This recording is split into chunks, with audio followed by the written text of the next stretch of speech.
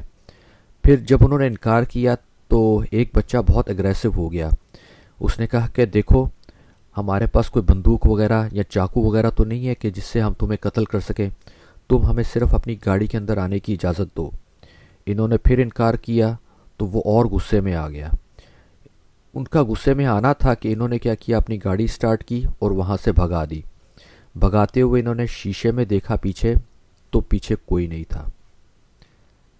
پھر ایک اور قصہ ایسا ہے کہ ایک صاحب کسی پارک میں جاگنگ کر رہے تھے، تو جاگنگ ختم کرنے کے بعد وہ جیسے ہی اپنی گاڑی کے پاس پہنچے، پارکنگ لاٹ میں جو گاڑی کھڑی تھی، تو پیچھے سے 2 بچے آئے، تو اتنی دیر میں یہ اپنی گاڑی میں بیٹھ چکے تھے۔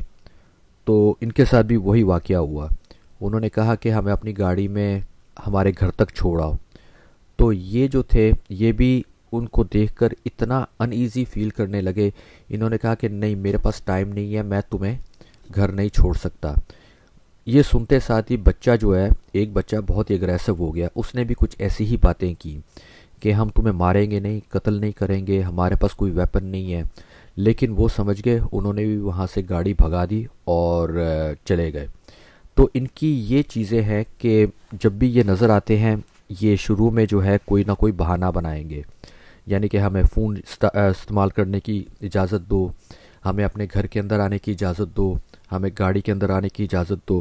یہ خود آپ کی گاڑی کے اندر دروازہ کھول کے نہیں آ سکتے، یہ خود آپ کے گھر کا دروازہ کھول کے اندر نہیں آ سکتے. ان کی یہ ایک خاصیت یا کمزوری ہے جب تک آپ ان کو اجازت نہ دیں.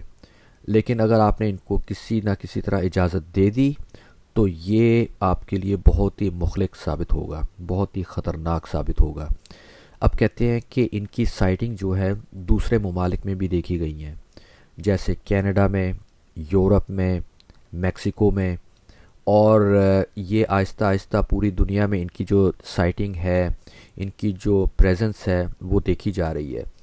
تو اگر آپ کو کوئی ایسا بچہ یا 2 بچے یا 3 بچے نظر آئیں جن کی آنکھیں بالکل بلیک ہوں اور وہ آپ سے کوئی پرمیشن مانگے، کوئی ایسا دکھڑا سنائے، کوئی ایسی پریشانی سنائے، تو آپ ان کو گھر کے اندر آنے کی کبھی اجازت نہ دیجیے گا، یا اپنی گاڑی کے اندر آنے کی کبھی اجازت نہ دیجیے گا. کیونکہ ان کی پریزنس، جب آپ ان کو پریزنس گھر کے اندر آنے کی اجازت دیتے ہیں تو اس کے بعد جو ہے انسان کی طبیعت اتنی شدید خراب ہوتی ہے کہ اس کی موت واقع ہو جاتی ہے. تو یہ تھی ایک چھوٹی سی اربن لیجنڈ کی سٹوری. تو انشاءاللہ پھر ملیں گے آپ سے کسی اور ٹاپک کے اوپر. اللہ حافظ.